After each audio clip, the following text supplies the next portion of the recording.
Welcome to History Class with Teacher Ainal Marzia. Hari ini kita akan mempelajari tentang teori masuk dan berkembangnya agama dan kebudayaan Hindu dan Buddha di Indonesia. Sebelum kita mulai pembelajaran, kita lihat dulu kompetensi dasar. Kompetensi dasar 3.3 menganalisis berbagai teori tentang proses masuknya agama dan kebudayaan Hindu dan Buddha serta pengaruhnya terhadap kehidupan masyarakat Indonesia dalam kurung pemerintahan budaya. 4.3 mengolah informasi tentang berbagai teori masuknya agama dan kebudayaan Hindu dan Buddha serta pengaruhnya terhadap kehidupan masyarakat Indonesia, pemerintah, budaya.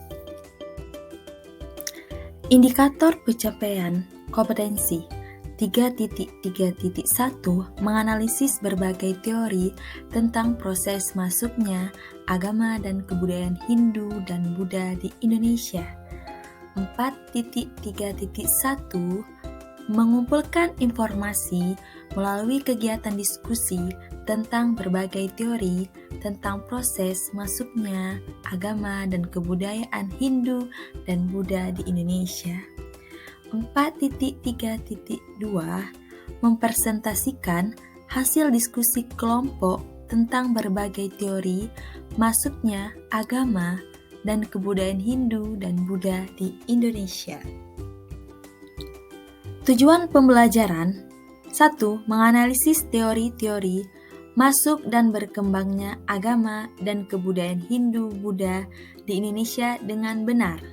Yang kedua, mengolah informasi tentang kelebihan dan kelemahan teori masuknya Hindu-Buddha di Indonesia dengan baik. Yang ketiga, mengumpulkan informasi melalui kegiatan diskusi tentang teori-teori masuk dan berkembangnya agama dan kebudayaan Hindu-Buddha di Indonesia dengan benar. Yang keempat, mempresentasikan hasil diskusi kelompok tentang teori-teori masuk dan berkembangnya agama dan kebudayaan Hindu-Buddha di Indonesia dengan baik. Sebelum kita lanjut ke teori masuk dan berkembangnya Hindu dan Buddha di Indonesia, sebagai pengantar sebaiknya kita tahu dulu bagaimana awal mulanya. Jadi, sebelum menemukan jalur laut, bangsa India sudah menjalankan perdagangan dengan bangsa Cina, Arab melalui jalur darat.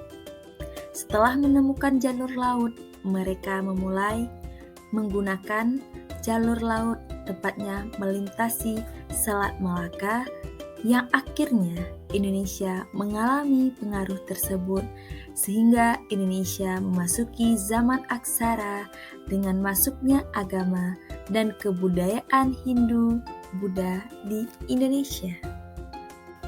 Nah, selanjutnya mari kita lihat apa-apa saja teori masuk dan berkembangnya agama Hindu-Buddha di Indonesia.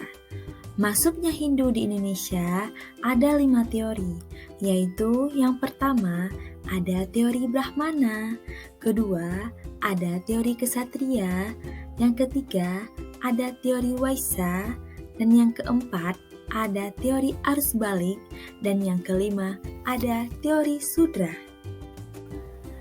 Pertama kita lihat dulu teori Brahmana. Teori Brahmana dikemukakan oleh J.C. Bandler. Teori ini menyatakan bahwa masuknya Hindu-Buddha ke Indonesia dibawa oleh para Brahmana, golongan pemuka agama di India.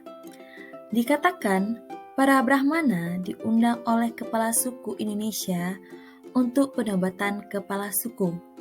Dasar teori ini adalah prasasti-prasasti peninggalan kerajaan Hindu-Buddha di Indonesia yang mayoritas menggunakan huruf Pallawa dan bahasa Sanskerta. Teori ini juga memiliki kelebihan dan kelemahan. Kelebihan teori Brahmana yaitu Kaum Brahmana merupakan golongan yang paling tahu dan mengerti tentang ajaran agama Hindu, sehingga mereka yang berhak dan mampu menyebarkannya. Sedangkan kelemahan dari teori Brahmana, yakni menurut aturan atau ajaran Hindu kuno di India, menegaskan bahwa seorang Brahmana dilarang untuk menyeberangi laut. Apabila dilanggar, maka kehilangan status kastanya. Yang kedua, ada teori ksatria. Teori ini dikemukakan oleh C.C. Bird, Mukherjee, dan J.L. Mons. Menurut teori ini, penyebaran agama dan kebudayaan Hindu-Buddha di Indonesia dilakukan oleh golongan ksatria. Dalam teori ini, sejarah penyebaran Hindu-Buddha di Kepulauan Nusantara tidak bisa dilepaskan dari sejarah kebudayaan India pada periode yang sama. Seperti diketahui bahwa di awal abad kedua Masehi, kerajaan-kerajaan di India mengalami keruntuhan karena perebutan kekuasaan. Penguasa kerajaan-kerajaan yang kalah perang pada saat itu diidentifikasi telah melarikan diri ke Nusantara dan mendirikan kerajaan. Teori ksatria juga memiliki kelebihan dan kekurangan. Kelebihan teori ksatria yakni semangat berpetualangan untuk menaklukkan daerah lain hanya dimiliki oleh para ksatria. Kekurangan teori ini adalah tidak ada bukti secara tertulis mengenai kedatangan ksatria dari India tersebut. Yang ketiga ada teori Vaishya. Teori Vaishya. Teori ini dikemukakan oleh N.J. Krom. Teori Vaishya menyatakan bahwa terjadinya penyebaran agama Hindu-Buddha di Indonesia adalah berkat peran serta golongan Vaishya (pedagang) yang merupakan golongan terbesar masyarakat India yang berinteraksi dengan masyarakat Nusantara. Dalam teori ini, para pedagang India dianggap telah memperkenalkan kebudayaan Hindu dan Buddha pada masyarakat lokal ketika mereka melakukan aktivitas perdagangan. Teori Vaishya memiliki kelebihan dan kelemahan. Kelebihannya, berdasarkan fakta sejarah, kelompok dagang Vaishya banyak yang melakukan interaksi dengan masyarakat pribumi untuk melakukan transaksi jual beli. Mereka memanfaatkan situasi ini untuk menyebarkan agama Hindu di Indonesia. Kelemahan teori Vaishya yaitu para pedagang yang datang tidak menguasai huruf Pallava dan bahasa Sanskerta karena kemampuan ini hanya dimiliki oleh kaum Brahmana. Yang keempat ada teori arus balik. Teori arus balik. Teori ini dikemukakan oleh Frederick Bosch. Teori ini menjelaskan bahwa penyebaran Hindu-Buddha di Indonesia terjadi karena peran aktif masyarakat Indonesia di masa silam. Menurut Bosch, pengenalan Hindu-Buddha pertama kali memang dibawa oleh orang-orang India kepada orang Indonesia, yang kemudian orang-orang tersebut tertarik untuk mempelajari kedua agama ini secara langsung dari negeri asalnya, India. Mereka berangkat dan menimba ilmu di sana dan ketika kembali, mereka kemudian mengajarkan apa yang diperolehnya pada masyarakat. Teori arus balik memiliki kelebihan dan kelemahan. Kelebihannya, teori arus balik yaitu adanya bukti berupa prasasti Nalanda yang isinya menjelaskan tentang pembangunan wihara untuk pelajar dari kerajaan Sriwijaya di India saat menuntut ilmu. Dari peninggalan tersebut dapat membuktikan bahwa saat itu memang benar ada pelajar dari Nusantara yang menuntut agama Hindu-Buddha dan setelah kembali merekalah yang menyebarkan agama tersebut kepada penduduk Nusantara.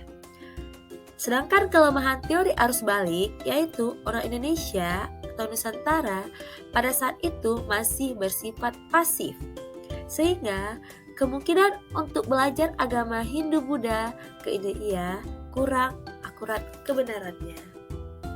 Nah, yang terakhir ada teori Sudra. Teori ini dikemukakan oleh Van Weber. Dalam teori ini, penyebaran agama dan kebudayaan Hindu-Buddha di Indonesia diawali oleh para kaum Sudra atau Buddha yang berimigrasi ke wilayah Nusantara.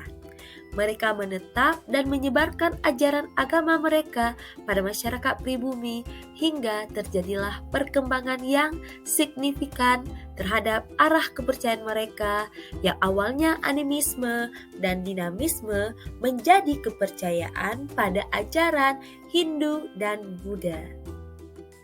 Teori Sudra ini memiliki kelemahan, di mana kelemahan teori Sudra, tujuan mereka meninggalkan India bukanlah untuk menyebarkan agama, melainkan untuk memperoleh kehidupan dan kedudukan yang lebih layak.